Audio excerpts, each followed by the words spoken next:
So now let's see how we can add in notes inside of Microsoft Whiteboard.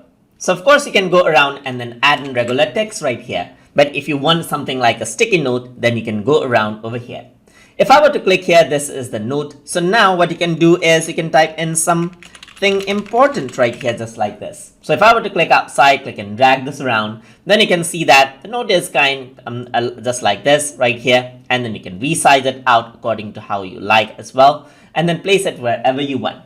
Similarly, you can have more than one notes as well. So you can click on the note right here. There you go. There's another note right here. So I can type in another note right here. And then I can click and drag it just like this and place it sideways over here.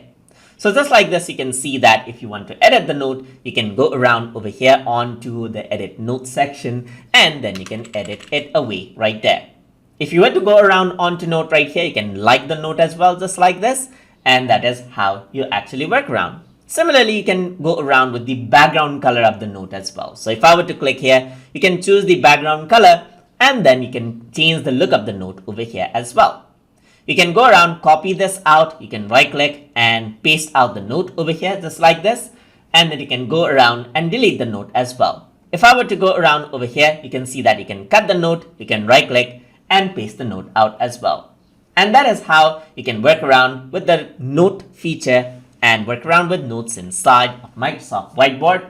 So hope you guys learned something as always. And as always, please like, comment, share, and subscribe.